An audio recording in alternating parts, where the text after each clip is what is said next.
আপনারা সকলেই জানেন, আজ সকাল 9:30 নাগাদ রাঙাপানিতে যে কাঞ্চনজঙ্ঘা এক্সপ্রেসে যে ভয়ঙ্কর দুর্ঘটনা হয়েছে, সেই দুর্ঘটনায় এখন পর্যন্ত যত খবর, নিহতের সংখ্যা 15 এবং শতাধিক প্রায় আহত। যখনই এই দুর্ঘটনা ঘটেছে, আমাদের সংগঠনের ডাক্তারসহ মেডিকেল টিম সেই স্পটে উপস্থিত হয়ে সেখানে যারা আহত হয়েছেন তারা দেখেছেন, তাদের সঙ্গে কথাবার্তা বলেছেন এবং একটা ভলেন্টিয়ার টিম সেই জায়গায় বাইরে ছিল, যারা সেখানে তাদেরকে রেস্কিউ করার জন্য কাজে ছিল। পরবর্তীতে উত্তরবঙ্গ মেডিকেল কলেজে এমার্জেন্সি গেটের সামনে আমরা এখানে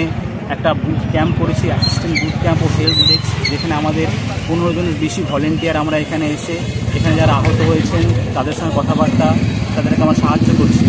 এবং আরও মেডিকেল ভলেন্টিয়ার বাদে আমাদের বিভিন্ন ছাত্রছাত্রীরা তারা ব্লাড ব্যাংকে গিয়ে তারা রক্ত দিয়েছে এবং এখনও তারা আছে। এবং আপনারা দেখতে পাচ্ছেন যে এই যে ভয়াবহ যে বিষয়টা এখানে যে হলো, তার পরিপ্রেক্ষিতে আমরা ছাত্র সংগঠন AIDOS-এর পক্ষ থেকে